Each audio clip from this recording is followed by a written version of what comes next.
All right, calling the meeting to order. You could do roll call, please, Elisa. Elena? Elisa. Chair Dunn? Elisa. Here. Member Bright Cruz? Here. You have a quorum. That was easy. Yeah. All right. Okay. Can we go to the first agenda item, please? Do we need to do a pledge virtually? Probably won't hurt. I don't think it's not gonna hurt things. We got a flag. All right. I pledge allegiance to the flag of the United States of America and to the republic for which it stands, one nation, under God, indivisible, with liberty and justice for all. Do we have any comments from the public?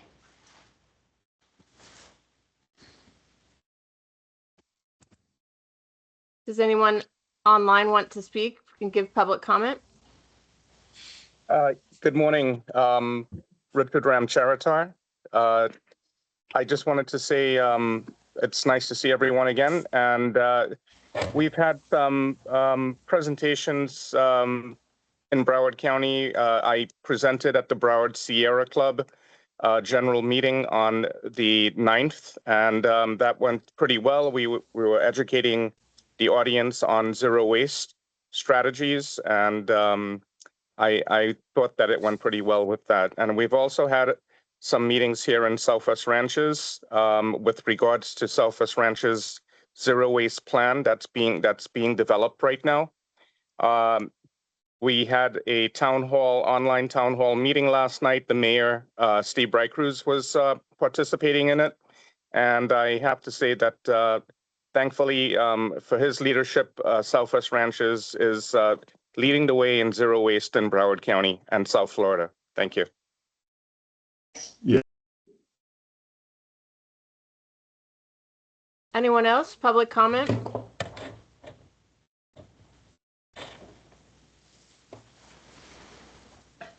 All right, those in public comment. This is Tyler Wood. Oh, Tyler Wood. Sorry, I was just driving and didn't want to disrupt anybody, but yeah, this is Tyler Wood. I'm the Vice President of Circularity with Carbatura, and I just wanted to say thank you for all the work that you're doing for zero waste in Broward County. And we've also submitted a proposal to the county and a large investment as well. And just wanted to also notify you that we were nominated for the Earthshot Prize this year for Prince William, and also pre-selected by the World Economic Forum for low carbon circular systems innovations. So thank you for the meeting that you're holding, and look forward to seeing how things are progressing. And Tyler, Thank you. You put a link in the chat, right? Any other hands raised? Yep, I dropped the proposal on the chat. Okay, thank you. Any other comments? All right, closing public comments. I'd like to put forward a motion to accept the minutes of the June 17th meeting. Do I have a second? You do? I'll second that. All right. Since it's only the two of us on the meeting, and, I say it passes unanimously. All right, yes. So the next item on the agenda is a Put Waste in Its Place campaign update. Good morning, everyone. Lori Menico, Conceptual Communications. We are going to give you a brief presentation and campaign overview. Haley, can you hear me, please? Yes, I can hear you. Okay, I'm going to share a screen and I'll turn it over to you to walk us through where we're at. Can everybody see this? Yes. Okay, great. We're off to the races. Obviously, we've all been doing our part to educate local officials in the past few months as they have this item come to vote. So that is where the majority of our efforts have gone on the education side, and it's starting, at that local level. But we have done a lot of work already building a foundation around, the importance of recycling properly, reducing contamination, educating on the master plan and its goal to divert approximately 60% of our waste from landfill and waste to energy. And with that, I'm going to turn it over to Haley to talk about the Put Waste in Its Place campaign. Over to you, Haley. Perfect. Thank you. All right, so we are excited to share the results of this campaign. We launched in April. We are finishing up with some items that are running through July. So Eyes on the Authority, over 10 million, social media engagements, over 1 million, and link clicks and QR code scans to the browardrecycles.org website were over 56,000. So we're very pleased with these results. Lori, would you like to play the example? We can move on. Yeah, I think it's always going to be a challenge with playing the audio on the virtual side. Okay. But we can make these available through our socials and things for people, or share the presentation after. Perfect. Okay, and so this is how that big number breaks down our traditional media that you all remember. We broke it up by our target audiences and selected media outlets per audience. You can see that our estimated total audience from these efforts was over 8 million. So a big chunk from this traditional media was very helpful with getting eyes on our work.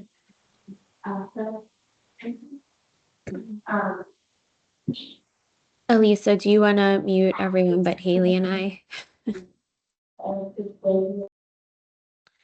Okay, thank you. And just a reminder that these target audiences were selected by the members of the authority. So we did a survey way back when to identify the audiences that they had trouble reaching when it came to educating on recycling, when it came to educating on waste diversion. And this is where we landed. So our Creole Caribbean speaking audience, Spanish speakers, seniors, our multifamily renters, and then those who are economically challenged.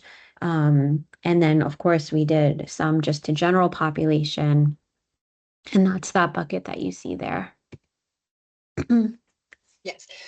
Our next bucket was our social media ads. So we ran 42 total ads across Instagram, Facebook, and YouTube. These were broken out by different regions of the county towards different cities. It was our geo-targeting, also our wonderful partnership with the Panthers, getting that out countywide. So this was also very fruitful. It's very low cost, efficiently running cost, and the reach and engagement show just how beneficial this was for us. Then we also worked with our influencers. So again, we broke that out. We had our Creole and Caribbean influencers, our senior influencers, and our foodie lifestyle that were helping share our message with their audiences and connecting us with people to broaden our reach. So we had over 33 pieces of content with our influencers. They produced 83,000 views and over 6,000 engagements on Solid Waste Authority messaging. And in this section, in our last meeting together, we identified some additional ad spends that we wanted to place. So that was our Waves Caribbean radio. That was great. It gave us 72 spots and an interview. We had the West Side Gazette, the New Pelican, iHeartMedia. That was in both Spanish and English, and then our city media. And then this is an example of one of the print ads we ran. So again, just trying to get people to stop and read, take a quiz, and educate them. Again, this is really about diverting waste from landfill and waste to energy, protecting the finite capacity that Broward County has available to them. But doing it in a way that hopefully we're using language that the general public can understand, and really laying the foundation. For many of them, this is the first time they're hearing about this or seeing it.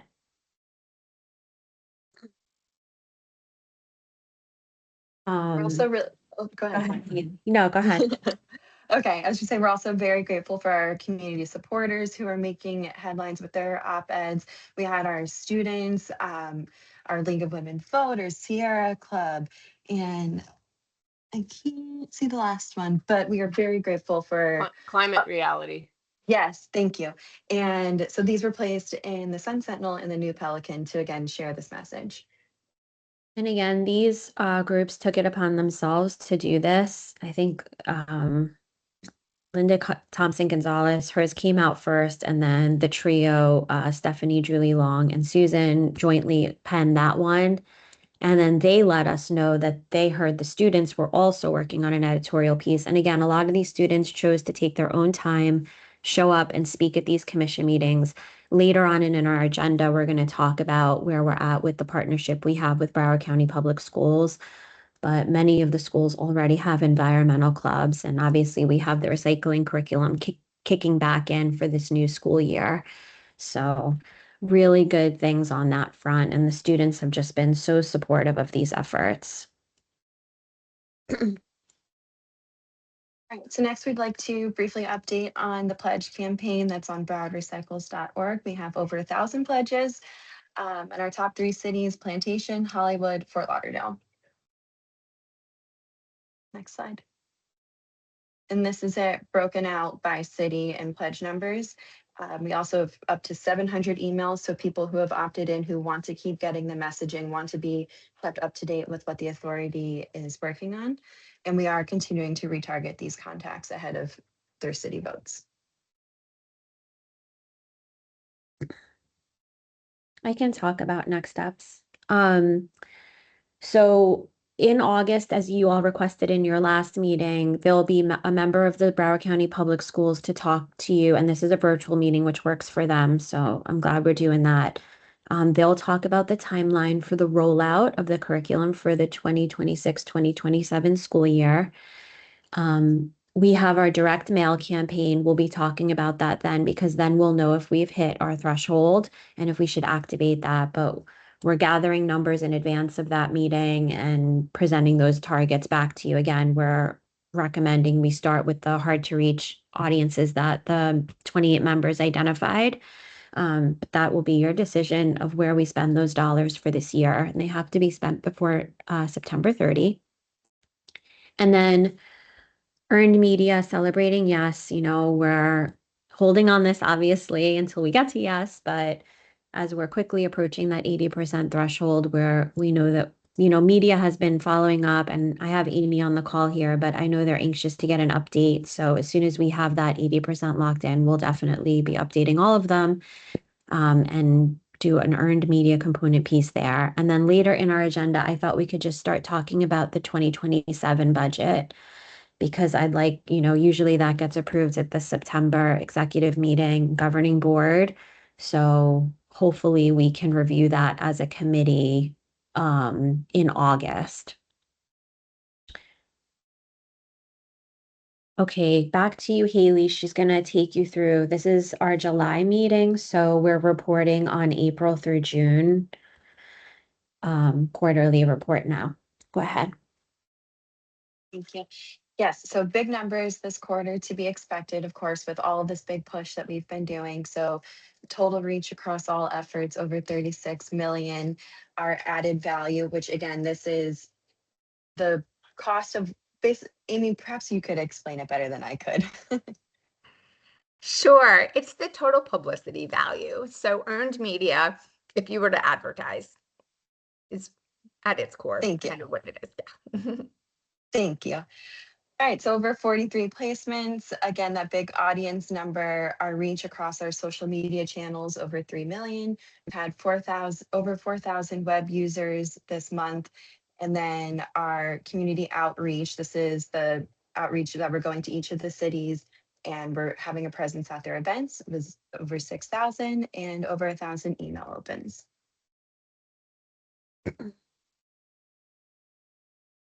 All right, so this time is our earned media for this quarter. We've had 43 placements across TV, print, radio, and then we also had our added value op-eds, which are so helpful for us with the New Pelican, the West Side Gazette, and our city media.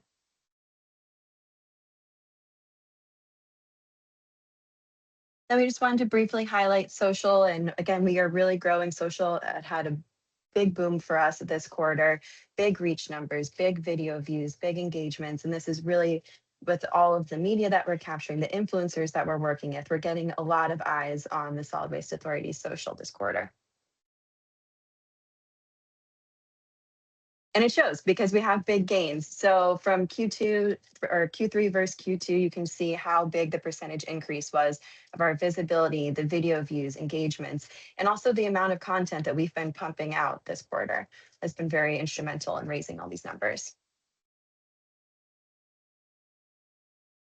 Okay, and a quick review of web, the top 5 pages were Take the Pledge, our upcoming meetings. No. Could you go back one slide if you don't mind? Commissioner Dunn can't see it, so I was going to send it to her. Yeah, and if you can just ask her to email it to me so I can follow. Or if you can email it to her, because if you email the MD marketing thing, it comes up where you've got to open it through Otter, and she can't do that on her phone. Okay. Yes. Yes, we will do that. Yeah, just email it, if you don't mind, email it to Commissioner Dunn. Kate, well, I've got you here real quick. Can I make one comment on the, about what you're saying before about having the school board give us an update, I guess, at the next meeting? Can we get that out, that information out to all of our, especially our newspapers like Sun Sentinel and the Pelican and things like that? Because I know we've had questions on that about how it's going to be coming out. So can we get it out to the public besides from just the schools maybe? Yeah, so it's 2 pieces, Sam. One, there's a member coming to talk about the rollout plan of how they're rolling out the new curriculum in the school year. That's what's happening in August. Okay. So that's just internal for this subcommittee. Okay. Once the curriculum gets rolled out, we'll be doing a joint announcement with Broward County Public Schools, but we'll have to work with their comms team on that.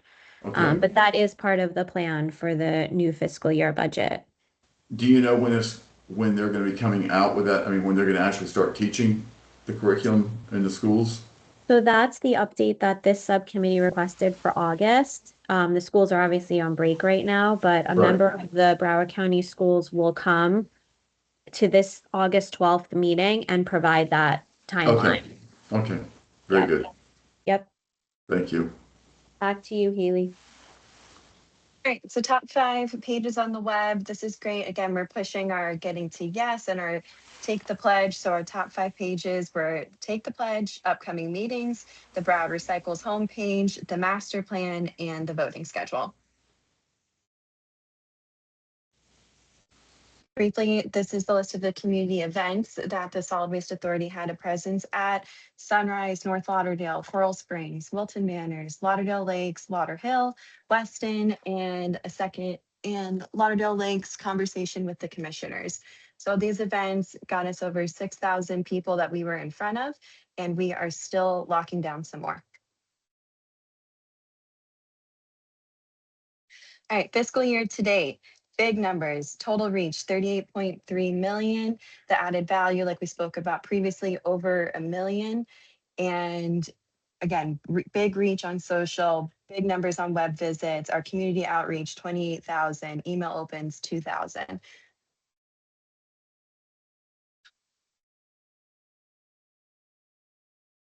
And that is it for our reporting.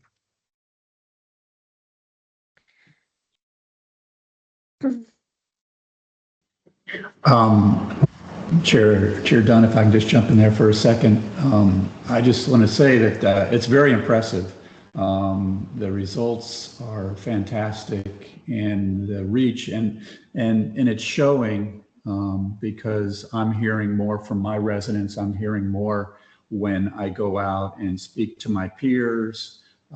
So it's really becoming apparent that we're making a really good dent into just the, kind of the base knowledge that there is an issue out there and there is a solution out there, and people are starting to, it's becoming a topic that they're aware of, which is we were nowhere near that 6 months ago. So I'm really encouraged by what I've seen, by what I've personally heard myself. It's somewhat anecdotal, but still it's there, it's hearing it. So great work. I'm really excited about it. One question that I did have from the presentation was I saw that, you know, we've collected, and it's not a huge number, but it's a significant number. I think it was like 700 email addresses of people that have taken the pledge and that are, you know, want to stay in touch. Do we have any sort of a plan for that, kind of a schedule for when we're going to be contacting them, what type of information we're going to be sending to them? Because I think they're a little bit different than normal information we go out. I think those can be our ambassadors to help us in a lot of different ways. So just any thoughts and plans for that? Yes, in our new fiscal year budget, we have plans for some focus groups, you know, so in our last meeting, we spoke about, you know, usually it's awareness and then we kind of jump, but for this work, we are aware, care. People have to care about this. So the 700 we have in our minds are the people who really care, because not only did they take the pledge, but they chose to give their email information. So as we look to do the focus groups and the deeper community outreach and, you know, the trusted voice building, because we know government just telling people, hey, reduce your waste. Hey, we have finite space at the waste to energy and the landfill, and we're not going to be building any more of those. So we all really have to do our part to divert our waste. It's better if we can get, I mean, the League of Women Voters Sierra Club, these trusted local voices that are not, no offense to you, Mayor or Commissioner Dunn, but you know, you guys carry a different weight as electeds as opposed to it coming from community. So we're going to look to lean on those people. And it's nice that they've given us their contact information so we can ask them, like, do you want to be part of this? And then we'll, of course, do the heavy lifting, because whenever you're dealing with volunteers, you want to make it as easy as possible for them to do what they're passionate about. I think Margarita is on here from Weston. She's been one of our trusted voices. She's been a force. She recorded some videos with us about recycling so she can help get the word out. So Margarita, shout out to you if you're here. Yes, I'm here. Thank you so much. Yes, You're I was, welcome. yeah, my head is spinning because you know, I'm part of the Rotary Club of West, and I'm very involved with the community, very involved with Cypress Bay High School, which is a humongous school. I have access to the service clubs, and I'm the chair of the environmental initiatives in our club, and we have done a lot of things with the city, with the county. I took a group last week to the new recycling facility. So we're doing everything possible to bring education and prepare the community, not only the Rotarians, everyone around us, and what you guys are doing. We invited, you guys were at the Rotary Run last December to talk to the community. Elisa was there representing you guys. You're invited this year. And please use us. Again, we are very, very, very grassroots organization, so we have connections in the city, and that's all we do. We volunteer and we advocate for the causes that we believe in, not only at a personal level, me, Margarita, but a group of you know, people that I work with. So use us to any extent, and let's help. We are here. That's why I joined the meeting. We're here to help you be the ambassadors and recruit more ambassadors and accelerate the education part. And we thank you for that. And then the other way we're doing already, you know, people want to know what's happening in their community as the item comes up for vote at commission, you know, per your direction at the last meeting, we're sending these pledge people in their city a note like, hey, just a heads up, this is happening for vote, you know, next week or 3 days from now. You know, they get 3 reminders as it's approaching vote. So we're already opening the doors of communication with them, and we get responses. I mean, these are actual people. It's been really, really beneficial. Yeah, that's great to hear. It's and it's like I said, it's getting out there. I'm hearing about it through the grapevine as well. One final comment. I did have the opportunity to read the article in the Sun Sentinel, the opinion article that the students wrote. It is awesome. It's nothing less than awesome, and it was really inspiring to read. I just love reading that type of material because it really shows that the next generation is ready to pick up the mantle. They're ready to run with it. We just got to get them ready and prepared and set the table for them, and they're going to do the rest. So it was great to read. So kudos to them. Yeah, agreed. That wraps up our campaign update, Commissioner Dunn. I don't know if you'd like me to. Commissioner Dunn would like to speak if you don't mind. Sorry about that. Yeah. Thank you. Thank you. Great job, guys. Kudos, Lori, to you and your team. I concur with my colleague, and I see that we're starting to make the impact, right? Just a quick question. For the WAVS, I noticed that we did 72 spots plus an interview. Did the interview happen already? Yes, Amy, can you speak? I think we did. We did 2. Go ahead. We did. And who did you use for that interview? It was Vice Mayor Sharon Thomas. Oh, perfect. Yep. And it was during. Okay. Yep. It was during DJ JT, I think his name is, his show. Mm-hmm. On whose team? On whose show? I think his name is JT. Oh, John T. John T. Oh, that's yes. so interesting. John T. actually also is a commissioner in Lauderhill. Yes. So that's really interesting. Okay. All right. Fantastic. Yeah. And then looking at these numbers, they're pretty good numbers, ladies. So congratulations. Question. I know that my colleague already asked about the emails that we've collected. So the process still is that those cities that are still pending, that when we get the emails for those folks, that we're circling back with them, right? Correct. They get 3 notifications. Okay. All right. Thank you. Any other comments, colleague, before Member Bright Cruz, before I move on to the next agenda item? No, I think I'm good. Thank you. All right. Well, let's talk now about the outreach to the cities, getting to yes.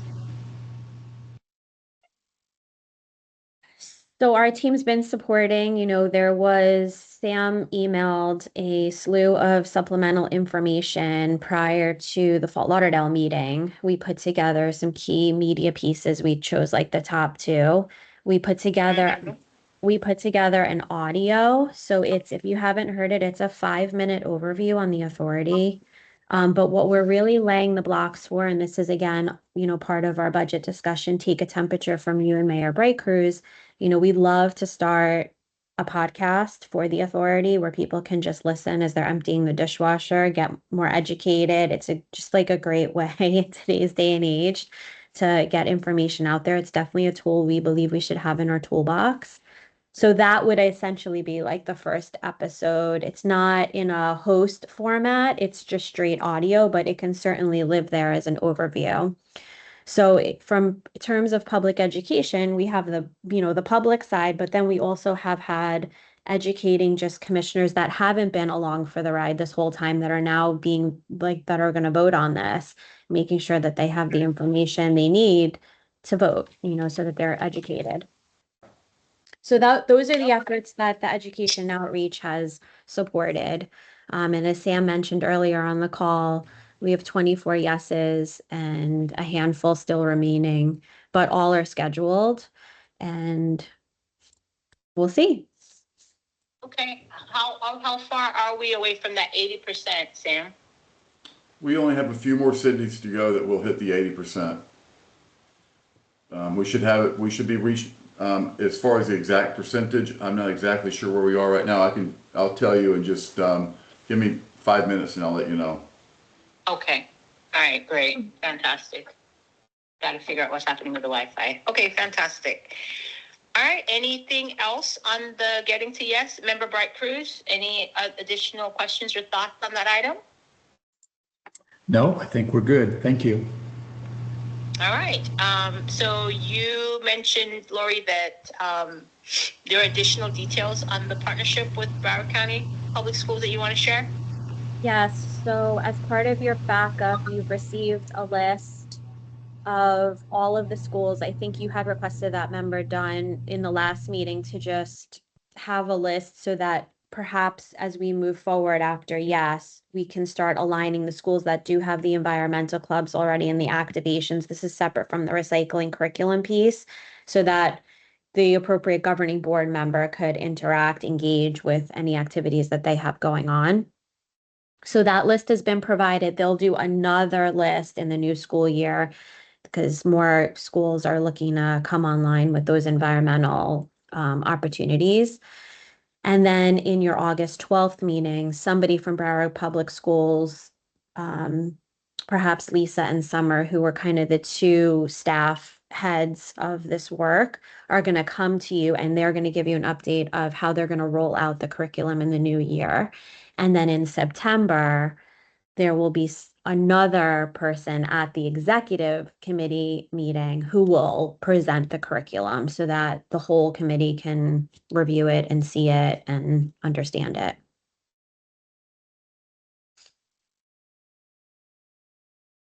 So all good things there. Sam, are you muted, Sam? Is member done speaking? Is she good? Yep. Okay. Sorry. Go ahead. Okay, no worries. So thank you for providing the list. Is from your knowledge, I mean, it doesn't include the city. So from your knowledge, is there at least one school in all 28 member cities? I can request that from them. No, I don't know off the top of my head. I'll say that in the Southwest It Ranches, would be we important to don't. know. So I would add the city to that. I mean, I just scanning it, I see 2 Lauderhill schools, and I see like Coral Springs and Margate. But I think it would be helpful to also include the city. And let's just do a scan to see if all 28 member cities has at least one school represented. And if we don't have a school represented for each city, then we need to come up with a strategy on how we're going to handle that. Okay.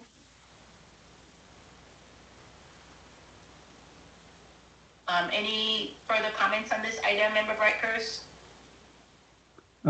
Yeah, no, I just one quick thought. So yeah, I know in the ranches, we don't have a public school per se in our, but we are pretty active with West Broward High School, and we also do have a private school, Archbishop McCarthy, in there. So are we getting involved with those private schools as well? Yeah, so some of the cities, shout out to Weston, gave us the list of their charter and private already with contact information. So we're starting to assemble that leading into next year so we can fill that hole. Many of the private schools are already really hitting it out of the park with. Yeah, I think we want to make sure that we cover that base for sure. Yeah. They're already, they're leaders for sure. Yeah. But yes, we have that in our sight. My other thought too, Lori, on this matter is it might be wise for us to have like some suggestions on how the members can engage the schools. Like what can we do from our end?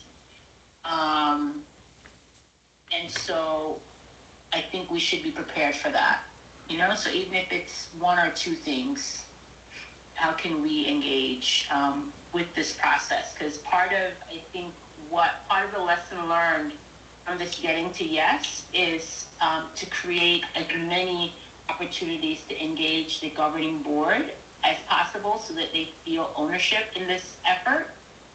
And once we get to yes, we're going to need all 28 members to be as actively engaged as possible in order for us as a communications team to achieve our goals. So I would perhaps maybe have, 2 or 3 things that members can do to be engaged in this process. And, and I think that we'll welcome it, right? Because it'll give us another excuse or another opportunity to be in front of the students and to be in the schools in a way that won't cost us anything, in theory. Should we make that part of our conversation when Member Bowman and the school board reps are with us in August, just to, Absolutely, absolutely. But I I'll think add that it. you should talk to them before that conversation so that their presentation includes, how can you help us? You know what I mean? Perfect. Yes, we'll do. Good idea. And Commissioner Dunn, just so you know, as of last night, or as of this morning, we're at 76.11%. Yes, 76.11%. Okay, so we are almost there. Yes. We are almost there. Fantastic. Fantastic. All right. Well, on that, if there's nothing else on this item, let's go on to the budget. Thank you, Member Dunn. So with your permission, what I'd like to do is I'd love to just connect with Sam to understand the available funding for next year, because that'll help us work backwards. And then my team can kind of present you a list, knowing it's easier to edit than create, of activities that we want to do for this next fiscal year. Again, assuming that we are going to pass the 80%. Would that be okay? And if you have any suggestions now of like, hey, this is something we really want, like Mayor Bright Cruz, Member Dunn, what your top tiers are, if you have those or you want to email them to me, just to me, that would be helpful so I can include them. Yeah, I would like to wait and see what you come up with, and then use that as a baseline. And then obviously if we have any thoughts, I'd like to be able to share them then. Member Bright Cruz, how are you with that as a strategy? Yeah, I think that makes a total sense. I appreciate that. I agree. Okay. All right. So then, yeah, Lori, work with Sam and draft something, and then maybe share it with us separately on email, and then we can give you feedback. And then I'm assuming you'll have something ready for the August. Then we could talk about it as a team in the August virtual meeting. Yeah, I think we should talk about priorities in the August virtual meeting, and you can't make any decisions, but my wish would be we're pretty, we have very clear direction coming out of that meeting. That way in September, since our meeting will be 2 days before the exec meeting, we meet in person where you can vote on it, suggest it to exec, and then we get the approval in the September meeting before October 1st. Does that work? All right. Yeah, I think that works perfectly. Okay, fantastic. So we will get to work behind the scenes on pulling that together and report back. Okay. Any other thoughts on this item before we move forward, Member Bright Cruz? Okay. Any new or old business? All right. Hearing none, I call this meeting adjourned. Thank you. Thank you, everyone. All right, have a good day, everyone. Okay. All right. Bye.